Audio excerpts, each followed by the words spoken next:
I never thought a simple trip to buy gas would turn into the most humiliating and then most satisfying moment of my life. My name is Jessica, and this is the story of how my former high school classmates learned the hard way that you should never judge someone by their current circumstances. It was a typical Tuesday morning in November when I was working my shift at Murphy's gas station on the outskirts of our small town. I'd been working there for about 6 months, and while it wasn't glamorous, it served my purposes perfectly. The early morning shift from 6 a.m. to 2 p.m. allowed me to handle my other responsibilities, and the location was convenient for what I needed to accomplish. I was restocking the coffee station when I heard the familiar jingle of the door chime. 3 women walked in, and my heart sank as I recognized them immediately. Sarah Chin, Madison Brooks, and Ashley Rivera, my former high school classmates who had made my senior year particularly difficult. They hadn't changed much in the 15 years since graduation. Same entitled attitudes, same designer handbags, same condescending smirks. Sarah was the first to notice me. Her perfectly manicured eyebrows shot up in surprise, and a cruel smile spread across her face. "Oh my God, girls, look who it is," she said loud enough for the entire store to hear. "It's Jessica Martinez. Remember her from high school?" Madison squinted at me, then her face lit up with recognition and barely concealed delight. "Jessica. Wow, it's been forever. So this is where you ended up." She gestured around the gas station with obvious disdain. "I mean, we all have to start somewhere, right?" I forced a polite smile and continued organizing the coffee supplies. "Hello, ladies. How can I help you today?" Ashley stepped forward, her voice dripping with fake sympathy. "Oh, sweetie, you don't have to pretend with us. We're all friends here, right? I mean, life after high school can be tough. Not everyone can make it to college." She turned to her friends and stage whispered, "Remember how she was always so ambitious? All those big dreams about changing the world." The 3 of them burst into laughter, and I felt that familiar burning sensation in my chest, the same feeling I'd had in high school when they would mock my secondhand clothes and my family's financial struggles. But I'd learned to control my reactions over the years, so I simply nodded and asked again if they needed anything. Sarah grabbed a bottle of water and a pack of gum, examining them like they might be contaminated. "So, Jessica, what happened to all those plans you had? Weren't you going to be some big-shot politician or something?" She exchanged glances with her friends. "I remember you running for student council president and giving that speech about serving the community." "Yeah," Madison chimed in. "What was it you said? Something about making a difference in people's lives? How's that working out for you?" She gestured toward my uniform, a simple blue polo shirt with the Murphy's logo. I rang up Sarah's items, my movements steady and professional. "That'll be $3.47, I said calmly. But they weren't done. Ashley leaned against the counter, her voice getting louder and more theatrical. "You know, it's funny how life works out. Some people talk big in high school, and others actually do something with their lives." She pulled out her phone and started taking a selfie with her friends. "Girls, we have to document this moment. Remember poor Jessica who is going to save the world? She's working at a gas station." Sarah giggled as she posed for the photo. "Oh my God, wait until everyone sees this at the reunion planning meeting. Poor Jessica works at a gas station. They're going to die laughing." Madison joined in, speaking loud enough that other customers were starting to stare. "I mean, there's nothing wrong with honest work, but didn't she used to lecture us about having bigger dreams? About not settling for mediocrity?" She turned to me with mock concern. "Jessica, honey, are you okay? Do you need help? I know someone whose cousin's friend works at a call center. It might be a step up for you." The humiliation was building inside me like pressure in a steam engine. Other customers were watching now, some with pity, others with curiosity. I could feel my cheeks burning, but I maintained my composure. Years of public speaking and high-pressure situations had taught me to never let them see you sweat. "I appreciate your concern," I said evenly, handing Sarah her change. "Is there anything else I can help you with today?" Ashley wasn't finished, though. She was clearly enjoying this too much to let it end quickly. "You know what, Jessica? I'm actually impressed. It takes real humility to end up here after all those big speeches about changing the world. Most people would be embarrassed, but look at you, just serving coffee and selling lottery tickets like it's totally normal. Sarah was still taking photos, apparently posting them to social media in real time. Oh, this is perfect. Hashtag blast from the past, hashtag humble beginnings, hashtag reality check. She looked up from her phone with a satisfied smirk. I bet this gets so many likes. Everyone from our class is going to want to see this. That's when Madison crossed the line that would make what happened next so much more satisfying. She turned to a customer who had just walked in, an elderly man I recognized as Mr. Peterson, a regular who always bought his morning coffee here. "Excuse me, sir," Madison said to Mr. Peterson, her voice carrying across the entire store. "You might want to be careful. This girl here, Jessica, she used to tell everyone in high school that she was going to be somebody important someday. A politician or something. Now look where she ended up." She gestured dramatically at me. "Just goes to show you can't trust people who make big promises they can't keep." Mr. Peterson looked confused and uncomfortable, but Madison wasn't done. She raised her voice even more, addressing the entire store now. "Ladies and gentlemen, let me introduce you to Jessica Martinez, former high school dreamer, current gas station employee. She used to think she was better than everyone else." The store fell silent except for the hum of the refrigerated cases. Several customers looked embarrassed for me, while others seemed fascinated by the drama unfolding. I felt the heat of humiliation wash over me, but something else was building too, a calm, almost amused anticipation. That's when I heard the sound that changed everything. The distinctive rumble of multiple black SUVs pulling into the parking lot. Through the large windows, I could see them positioning themselves around the gas station, 3 identical vehicles with government plates. Sarah, Madison, and Ashley were too busy laughing and taking more photos to notice, but I saw Mr. Peterson's eyes widen as he recognized what was happening. The door chimed, but this time it wasn't customers entering. For people in dark suits walked in with the purposeful stride that only comes from years of training. The lead agent, a tall woman with sharp eyes and an earpiece, scanned the room quickly before her gaze settled on me. "Good morning, Senator Martinez," she said clearly, her voice carrying the authority that made everyone in the store freeze. "We're ready when you are. The car is waiting outside." The silence in the store was absolute. Sarah's phone slipped from her fingers and clattered on the floor. Madison's mouth fell open, so wide I thought her jaw might unhinge. Ashley grabbed the counter for support, her face draining of all color. I untied my apron with calm, practiced movements, and handed it to my coworker Jake, who had been watching the whole scene unfold from behind the register. "Thanks for covering for me, Jake. Same time tomorrow." Jake, who was one of the few people who knew about my dual life, grinned and nodded. "You got it, Senator. Have a good day at the Capitol." I turned to address my former classmates, who were standing there like statues, their faces a mixture of shock, disbelief, and dawning horror as they realized what they had just done.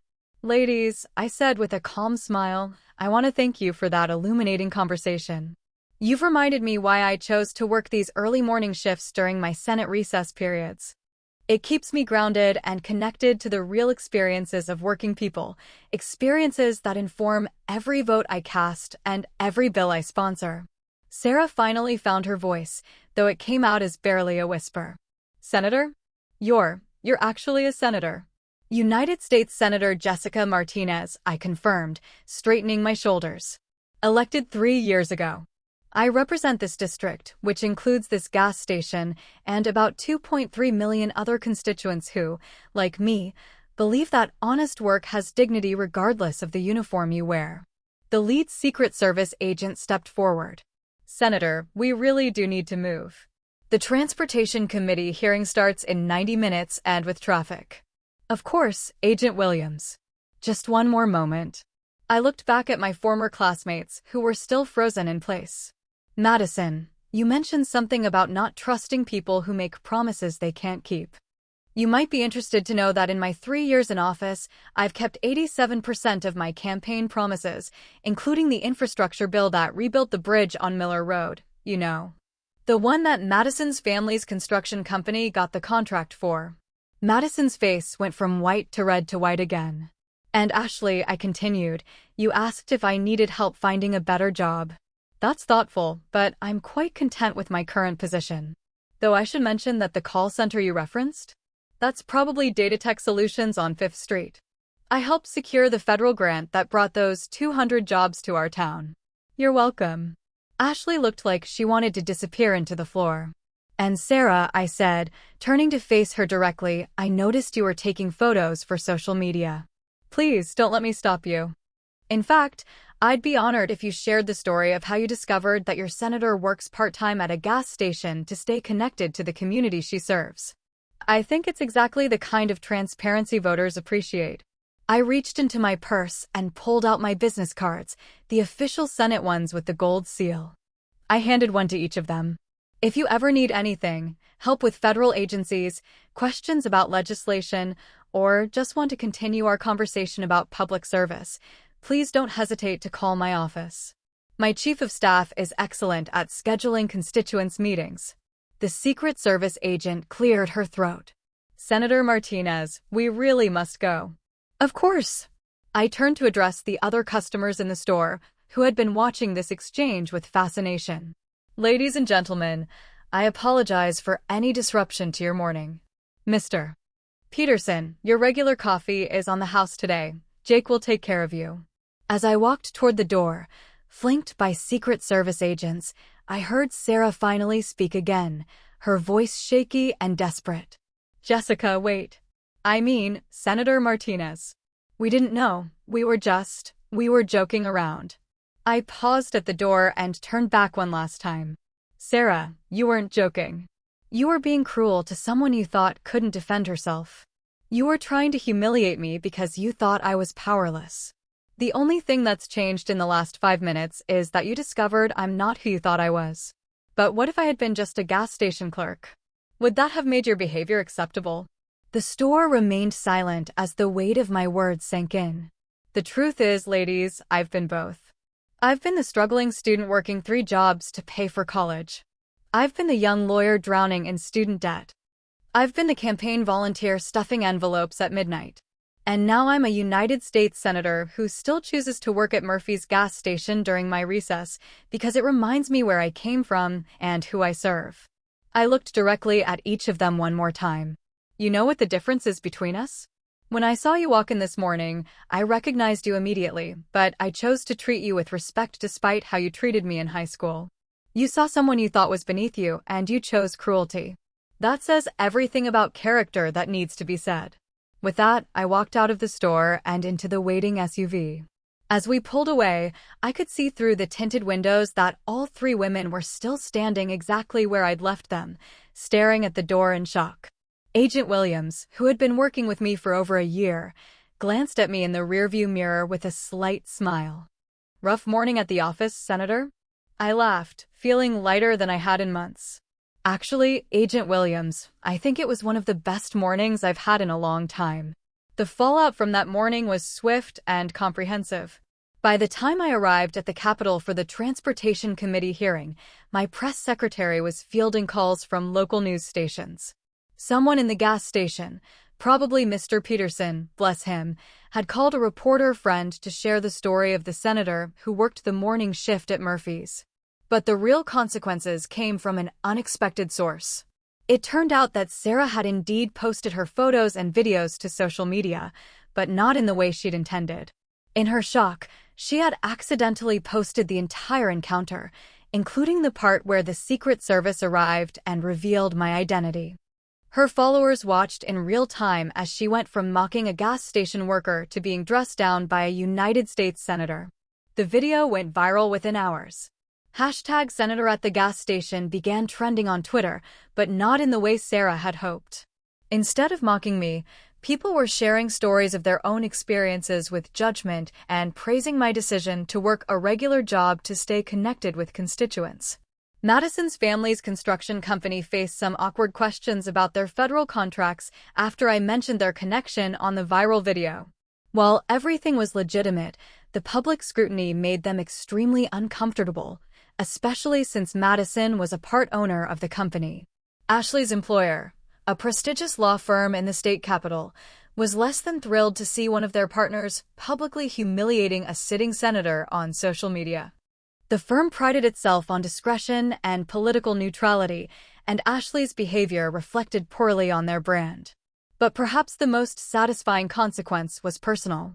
2 weeks after the gas station incident, I received 3 separate emails to my official Senate account.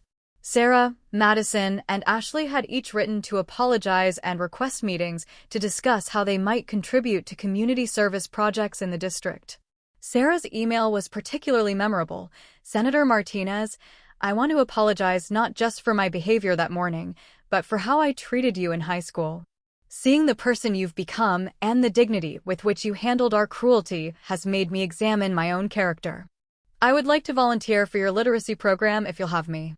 Madison wrote about wanting to use her construction company's resources to support Habitat for Humanity projects in the district.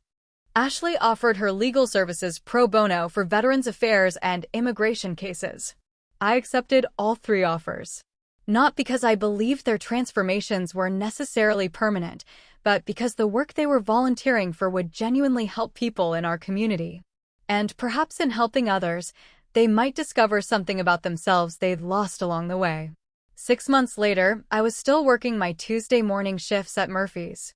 The media attention had died down, but I'd gained something invaluable, a direct line to the concerns and experiences of working families in my district. Plus, Jake and I had developed a great working relationship, and Mr. Peterson still came in every morning for his coffee and our brief conversations about local issues. The last time I saw Sarah, Madison, and Ashley was at a Habitat for Humanity build. Sarah was teaching reading to adults at the community center every Saturday. Madison's company had donated materials for 3 homes. Ashley had successfully helped 2 veteran families navigate immigration processes for their spouses. We worked side by side that day, installing insulation in what would become a family's new home. It wasn't friendship, too much had happened for that, but it was something better: respect, understanding, and a shared commitment to making our community stronger. As I hammered in the last piece of insulation that afternoon, I reflected on the lesson that morning at Murphy's had taught all of us. You never know who you're talking to. You never know what struggles someone has overcome, what victories they've achieved, or what power they hold. But more importantly, it shouldn't matter. Every person deserves to be treated with dignity and respect, whether they're wearing a gas station uniform, a business suit, or a Senate pin. The measure of our character isn't determined by how we treat people who can help us. It's determined by how we treat people who we think can't. That morning at Murphy's gas station, 3 women learned that lesson the hard way. But in the end, I think we all became better people because of it. And that's a victory worth more than any political win I've ever achieved.